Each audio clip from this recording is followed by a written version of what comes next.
Okay, folks, yesterday we went over the vocab in section 1.5, and you can read through those if you weren't here for that discussion. So today we're going to go right into a couple of examples.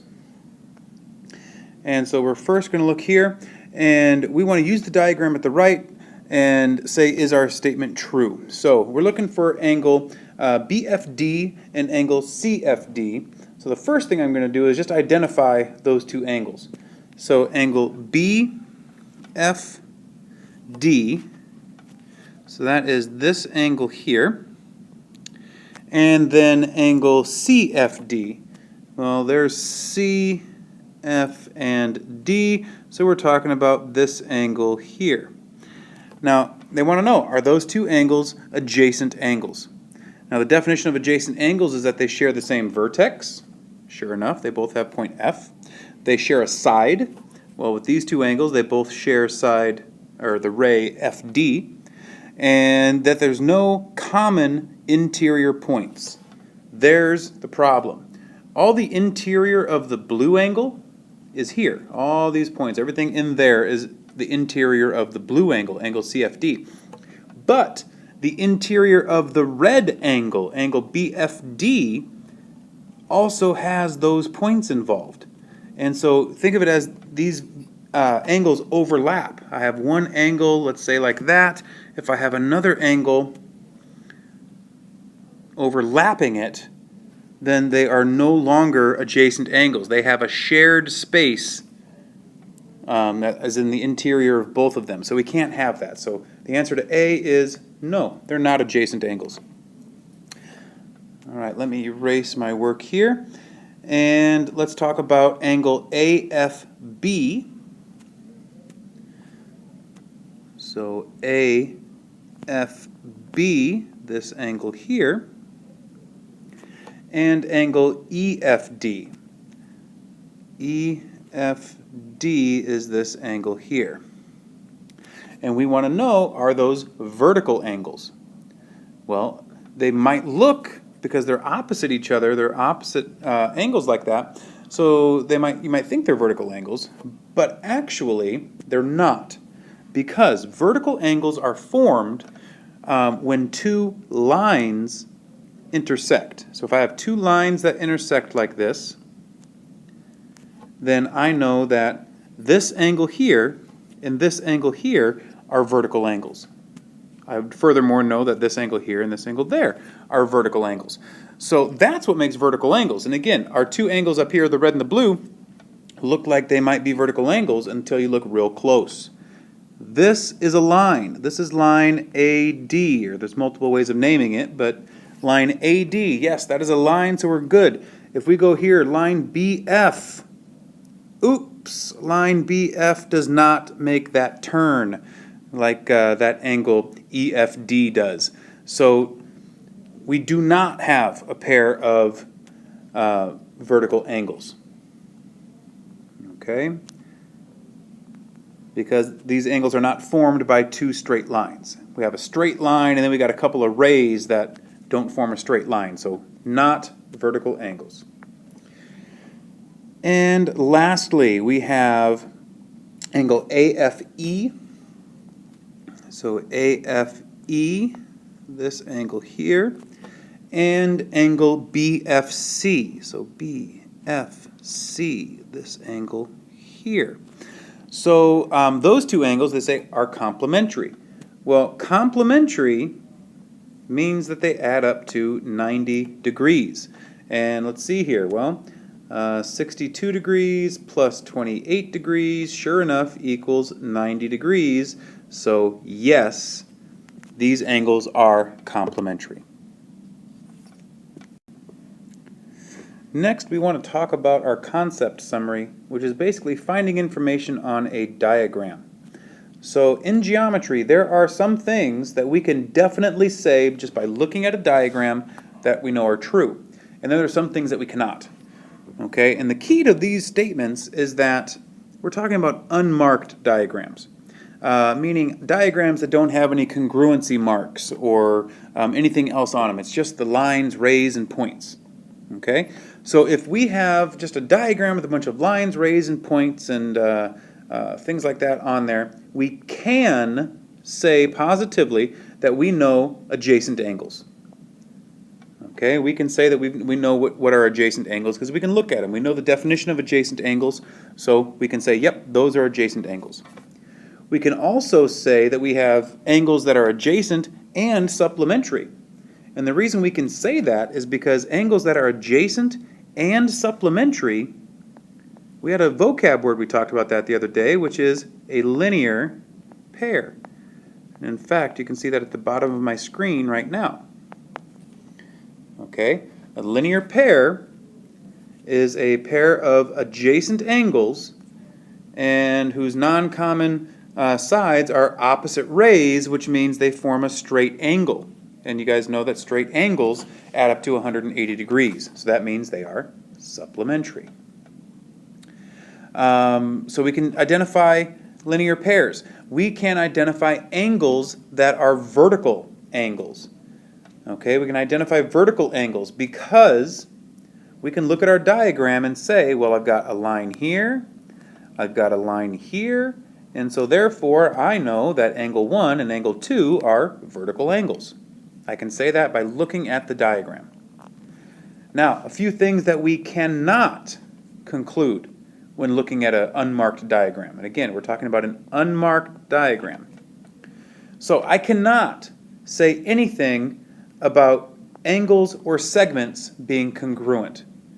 I can only say angles or segments are congruent if I am specifically told that in the instructions or if it's marked in the diagram. I cannot say anything about an angle being a right angle. Again, you guys hopefully all remember that a right angle measures 90 degrees. So you cannot look at a diagram and say, oh, that's a 90-degree angle because it looks like a 90-degree angle. Okay, we can't say that. It actually has to be specifically marked, or we have to be specifically told that it's a right angle or a 90-degree angle. And lastly, angles being complementary. We cannot say that. Again, these last two kind of go together. Okay, we can't say that angles are complementary because that would mean that they add up to 90 degrees.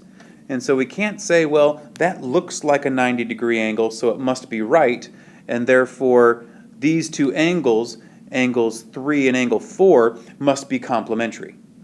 We can't do that because, again, it's not marked as a right angle. In order for that to happen, we would actually have to have the little box marking it as a right angle. And we don't have that, so we can't say that.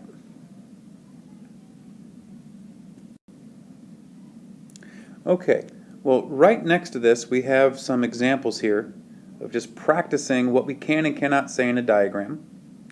So first off, making conclusions from a diagram. We have this diagram given to us. We have some angles marked. What can we conclude positively from looking at this diagram? Well, first off, I'm hoping that everybody sees, there's my lightsaber, hoping that everybody sees that these two angles are marked congruent. So that is one thing we definitely know. In the diagram, we're positive that angle 1 is, I almost made the angle symbol again. Angle 1 is congruent to angle 2. We know that positively.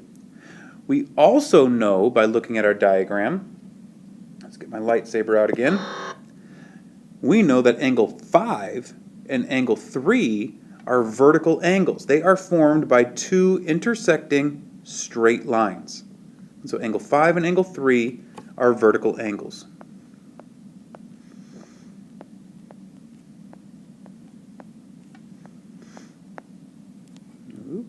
Helps if I write a little neater here.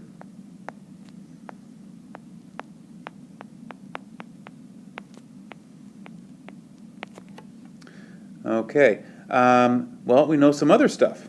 Let's get out that lightsaber. We know that angle 3 and angle 4 are going to be a linear pair. Because look, they're adjacent angles. They share a vertex. They share a common side. They do not overlap each other. They have no common interior points. And together they form a straight angle. They form a straight line. So we know that they are a linear pair. Angle 3 and angle 4 are a linear pair. And we can say the exact same thing about angles 4 and 5. Angle 4 and angle 5 are a linear pair.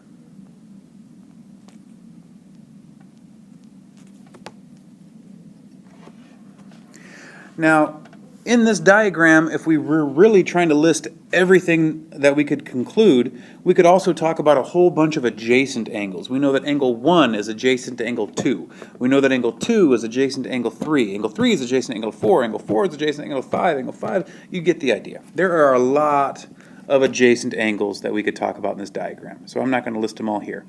But those are all the things that we can definitely conclude without a doubt in our diagram. Now, let's take a look at the example right below this. Again, it's just kind of more true or false. Can we say that this is true or not? Looking at part A, line segment TW is congruent to line segment WV. Yes, we can say that positively because they're marked. We have those marks saying, hey, yes, line segment TW is in fact congruent to line segment WV.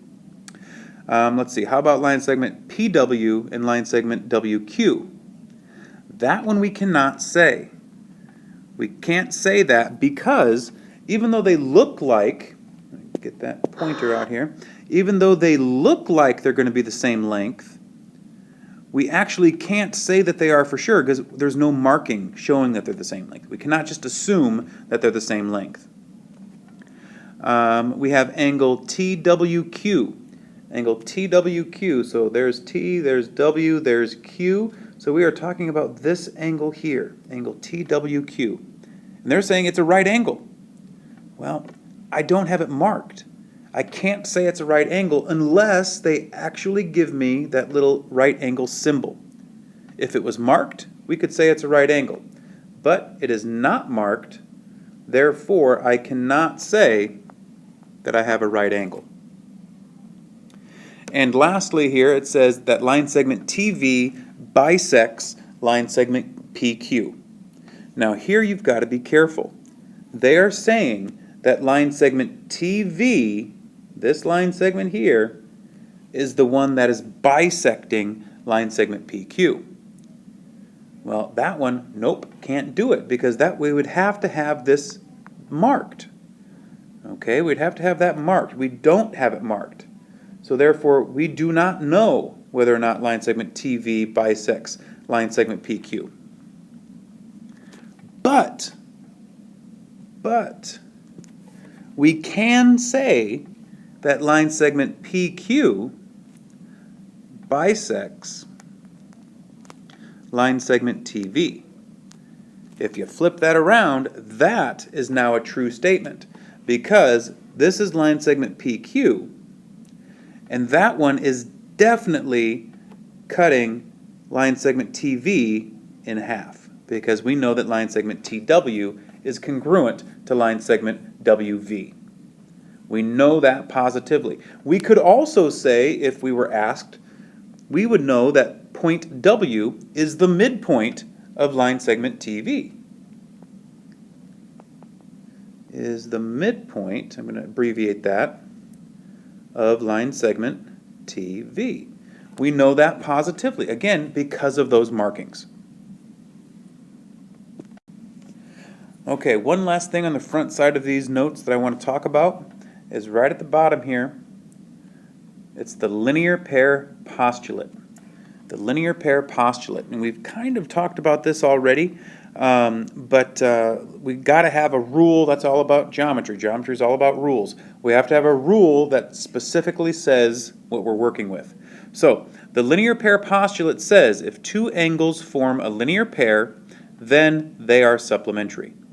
So, for example, right above this, we have angle ABD and angle DBC are a linear pair.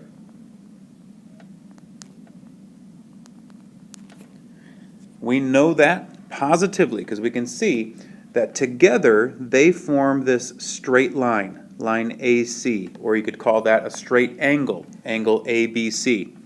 Okay, so together those two angles form a straight line, so they're a linear pair. Therefore, we positively know, and remember this is the abbreviation for therefore in mathematics. It's 3 dots in a triangle shape like that.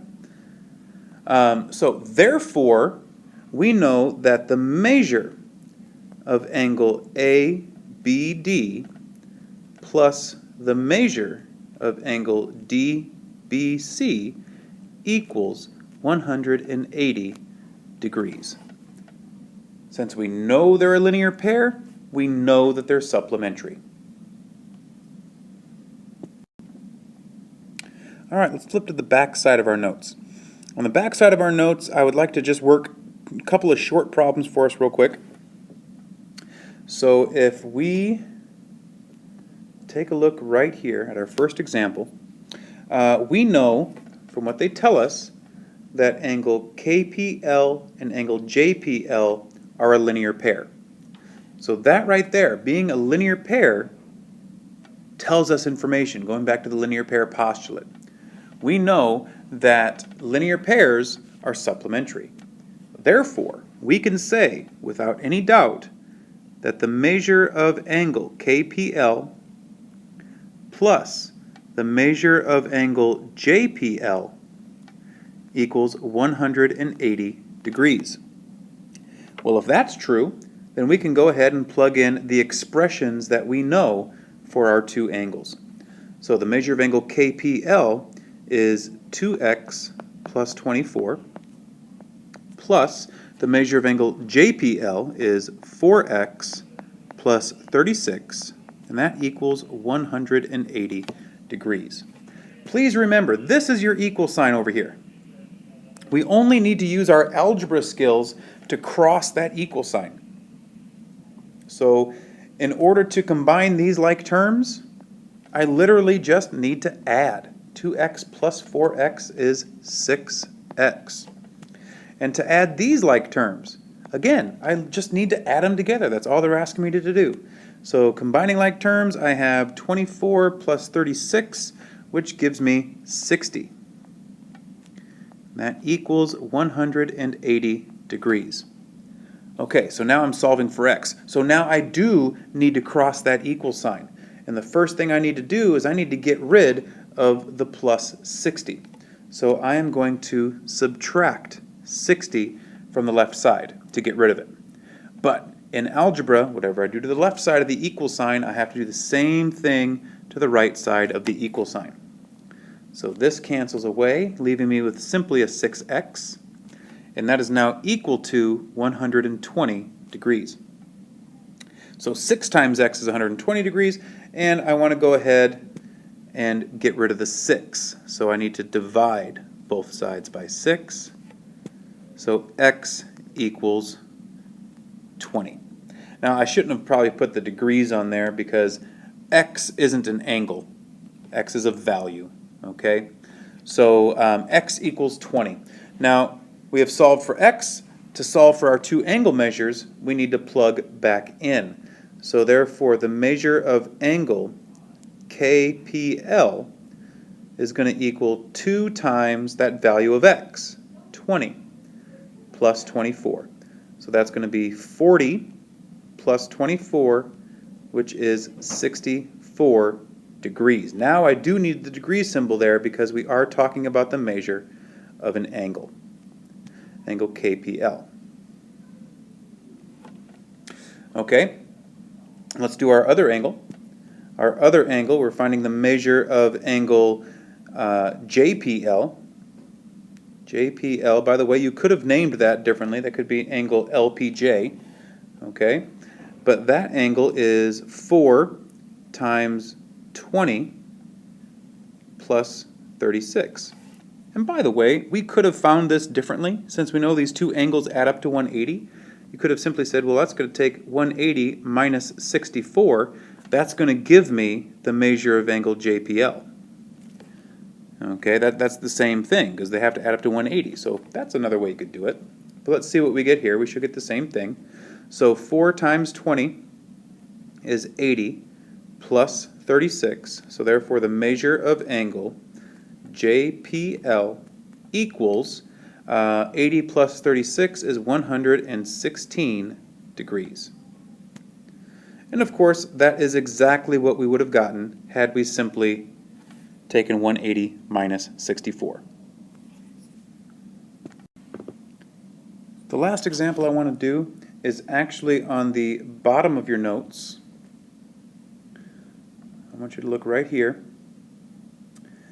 So in this example, they tell us that ray LC bisects angle MLB. So MLB is the large angle, ray LC is going right in the middle. If it is bisecting, meaning it's an angle bisector, that means that this angle, MLC, is congruent to this angle. Whoops, I didn't mean to mark that differently. It's congruent to this angle, CLB. Those two angles are congruent because it's an angle bisector. Okay, so they want us to solve for x and solve for the measure of angle MLB. One little typo here. These angles are named wrong. This is the measure of angle MLC, and this should be the measure of angle CLB. Okay, so we know that those two angles are equal. So we know the measure of angle MLC equals the measure of angle CLB. So 8x plus 1 equals 6x plus 7. I want to subtract 6 from both sides. So 2x plus 1 equals 7. I want to subtract 1 from both sides. 2x equals 6. And if I divide both sides by 2, x equals 3. So that is one of my answers because they asked me to solve for x. Now I need to find the measure of angle MLB. Well, the measure of angle MLB is really just going to be this angle, any of these angles, this angle plus this angle, adding those two angles together. Or, since those angles are congruent, I could say I just wanted to find one of the angles and I want to double it. Okay? So the measure of angle MLB is going to equal, and I could, I'm basically using my angle addition postulate here. So I'm going to say angle MLC plus that's the measure of angle, excuse me please, the measure of angle MLC plus the measure of angle CLB. And those are going to be the same, so there's lots of ways I could do this, but we just need to plug in our expressions. I'm going to do it the long way here since that's what technically what we're doing here. 6x plus 7. I'm running out of room here. So I get the measure of angle MLB is going to be 14x plus 8. I'm going to move my work over to here. So then I know the measure of angle MLB equals 14 times 3 plus 8. Well, 14 times 3 is 42 plus 8, and so that gives me 50 degrees. And I always have folks who want to ask me, well, isn't there another way I could have done that? Absolutely, there's another way you could have done that. You could have simply found the measure of one of these angles, and you would have found out it's 25 degrees, because you would have plugged 3 in for x. 8 times 3 is 24, plus 1 is 25. And if that's 25 degrees, then you know this is 25 degrees. And then, yes, simply take 25 plus 25 gives you 50. So there are multiple ways of going about this problem, but this is the more technical, using our angle addition postulates and writing those equations down.